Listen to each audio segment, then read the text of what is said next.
Well, here we are, Monday afternoon, and last night Chanya organised a stock exhaust system for the CB650F. The main reason for that is we need to do the registration change, and you need to have the bike inspected, don't you? Somebody need to check the bike? Yeah, something about this. I don't know how the system works. So we're going to put the stock exhaust back on. It cost us 4,300 baht for this. Anyway, we're going to take a bit of a run around to see if we can find a local mechanic who's going to do the fitting. It's not that hard to fit. If I had, a 10mm spanner and 12mm socket spanner and an extension wrench and a couple other things, I could probably do it myself in about half an hour. But as I said, I'm not supposed to work in Thailand, so this is what we have to do. We have to run around and get somebody else to do it.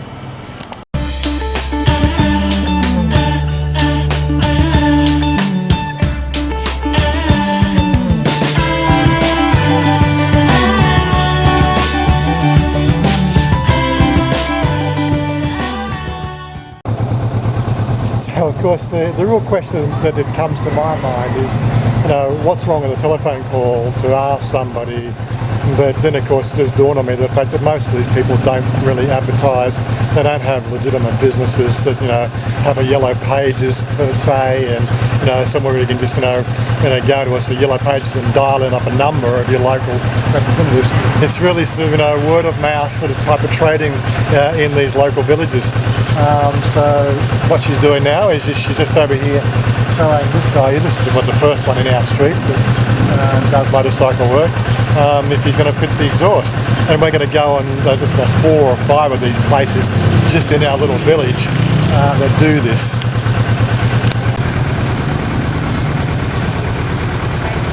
You can do it.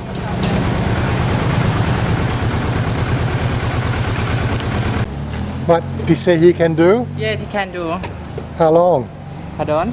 10 minutes, half hour? Just take motorcycle come here in 10 minutes. Okay, so take you back. I guess so. Well, that's problem solved, isn't it? Well, of course, the locals sort of know us by sight, so it is like this is like friends and friends of friends and things like that. We live in the same village, so even though they're doing something over here now, we just got to go back, get the pipes, and get the bike, bring it down here, and they'll sort it all out. Meanwhile, she just wants to go to 7-Eleven for something. What do you want, darling? Come again. What do you want? That's right. While I'm here, now one of the things that comes up regularly is cost of food and everything else. We're going to do a bit of a series on that, or a bit of a discussion on that in the next video. But one of the things we never really sort of talk about is these little things that you get here in 7-Eleven. These like pre-cooked meals are absolutely good. This is one of my favourites here. This is 37 baht. It's a spaghetti bolognese, and it's not spicy. I probably eat that once a week. 37 baht, you can't go wrong. They heat it up for you, but it's never got enough meat in it. So what I do is, there's a local vendor usually out the front of the 7-Eleven that does these, barbecued sausage, which are really nice and spicy, and always add them to the spaghetti bolognese and it tastes great. But as you can see, these things here, they go from 25 baht through to about 45 baht, depending on what it's cooking. There it's a great option. And then of course we've got a bit more of a freezer in here. Again, 35, 40 baht. Seriously, you'd never go hungry, and the selection of food, I was living in Australia, by myself, and just the time it took to cook and get everything prepared for a meal. What?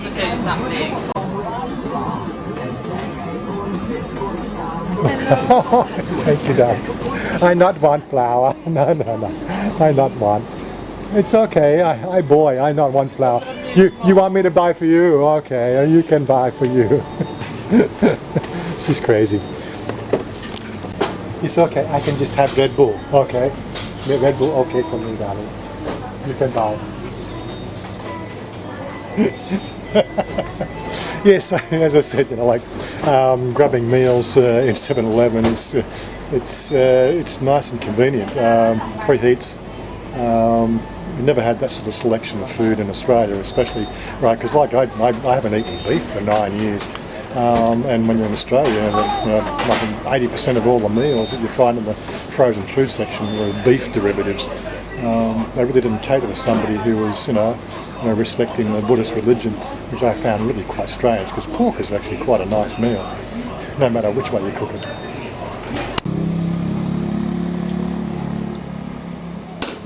Hey, sexy long legs. Hi.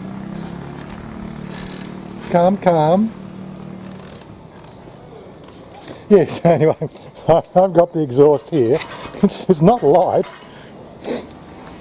Right, and calm now, calm.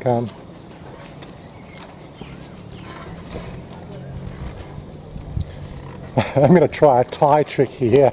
I'm going to try and balance on the bike with the exhaust. Oh, she rides. Crazy stuff, I tell you. If the Thais can do it, I'm sure I can too. Well, there you go. I must be Thai and carrying the exhaust. Oh my God. All I need for her to do is now have an accident. Oi!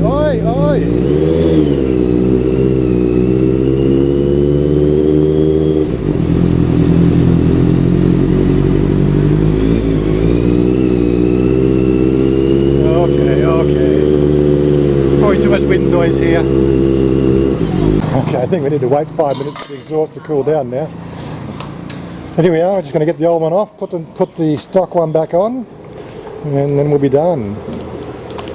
Really, the only trick with actually doing this particular mechanic's job is making sure you take out the oxygen sensor first, because that'll upset, if you damage that, that'll upset the whole air-fuel ratio mixture on the computer on the bikes. So normally you would take that off first, make sure you get that covered and don't get it with any oil on it or anything else like that. But other than that, it's just a matter of the head bolt gasket. I think there's 8 bolts for the cylinder head and 2 bolts at the back where it supports the weight of the exhaust on the frame, and basically that one will just drop off, and then you just whack the other one back on. Of course, there's the other side of it. They're ideally putting new exhaust head gaskets on is another thing. Not quite sure how they're going to get around that, whether they make something up or whether the existing exhaust head gaskets are in a good enough order that won't need replacing. But we'll have to see how we go with that. One thing we do need to do here is on the radiator. Notice the angle of the front mudguard. As you can see, that could quite easily get a lot of like loose stone damage coming up from the road onto the radiator. So we're going to have to get ourselves a radiator cover for that.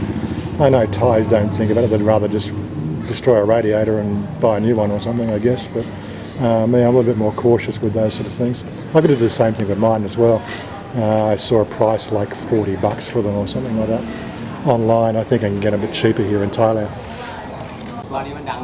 There he is, the sports exhaust is now off. It wasn't as easy as what it looks.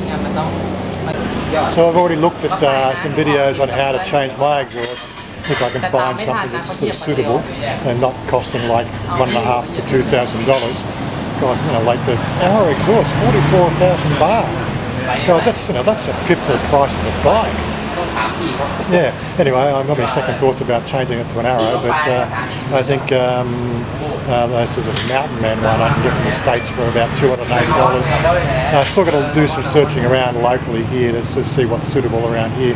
But as I said, for my exhaust, it's just the head bolts, which you can take off pretty well straight away. And obviously the saddle bolt that holds the whole weight of the unit, and drop that out, and that's the way it goes. This one here, we're about to pretty much loosen off all the front cowlings, get the radiator loose so that everything can be fed in, so we can get to the actual bolts to actually do it all up. But it's a sports bike. Everything's sort of compact. Now here he is trying to sort of fit it all back into the head. Bit of juggling without damaging the radiator. There you go. And it's in. Now it's just a matter of putting all the what they call it, the gasket bolts on. and obviously where it lines up as well. That's as you can see with the back there with the catalytic converter, it plugs into the back of the frame, same as mine, but yeah, it's a bit of a tight fit. Well, the exhaust is now pretty much on and fitted. I watched him tension those bolts. They look like he put a decent tension. Didn't use a torque wrench, of course, but I guess this is one of those things. I'm an engineer, and these are Thai people. But it looked like put a pretty decent force on him, so I don't think we'll get any movement. Now he's going to put the whole thing, the radiator back in its grommets, lock that up, and put all the cowling back on. Lots of fun there. And don't forget, we'll be doing this again in about a week, once she's got the green book sorted out. Oh my God. This is one of the things, again, engineering-wise versus the way things are. There's a lot of research and development go into the whole exhaust designs and EPA and noise ratings and limits and everything else. Millions of dollars invested in that sort of technology. And then you get the upstart manufacturers like Davio who come up and make these little sports exhausts. Yeah, again, they're designed for a particular thing, racetrack. But you can ask the question, who's got the more money for the research and development of the right exhausts? Anyway, it doesn't really come down to that anymore. It comes down to the fact that it sounds good. That's right, darling. It sounds good. Yes, you like because it sounds good. And again, that's the reason why I want to change mine. Like mine sounds like a 125, and it's a 650. And this is the trouble with these catalytic converters. They are designed to cut the VV noise level down, as well as provide anti-pollution and all that other sort of stuff to meet with all these EPA requirements. What he's doing now is just checking for exhaust leaks. Seemed alright. So the young lad here, it's about an hour's work he spent there to do that, and it cost 200 baht. This is one of the things I've been saying on the videos, is the cost of the labour here is very, very inexpensive. And when it comes to doing things like this, it really makes a difference. Anyway, I'm going to do the whole trip back home carrying this exhaust while she doubles me back. Come on, darling, you know how to drive. Go down and come up. Go down and come up. Okay, I've got the sports exhaust in my hand. We've got traffic trying to run us down. Oh, nice and quiet. Okay, let's go home, darling. Down, darling. So I can show you the difference now. So you know what it sounded like before. Just go back to the beginning of the video, you'll hear them. This is with the stock exhaust.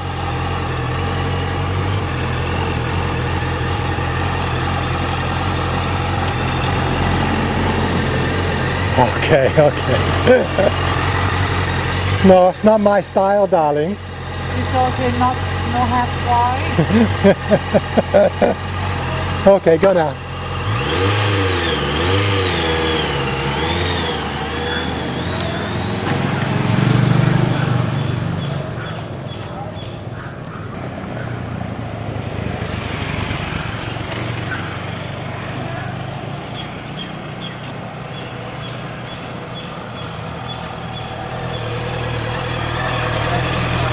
It's okay, darling? You check?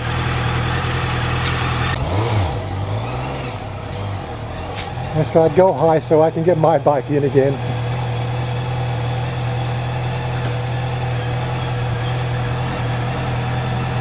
As you can see, she Hannigan just touched the ground on it. Lovely. Well, there we have it. Another little exercise, a day in the life of. And I think we'll wrap it up there. What do you reckon, darling? All good? Very good. Very good. You happy? Not happy. No, she's not like this exhaust because it's too quiet. Not have good volume. Anyway, we can get the green slip the green book done now, and we'll probably be changing it back next week. But 200 baht. Come on, guys, this is what it's about over here in Thailand. I wouldn't have done it for $8, seriously.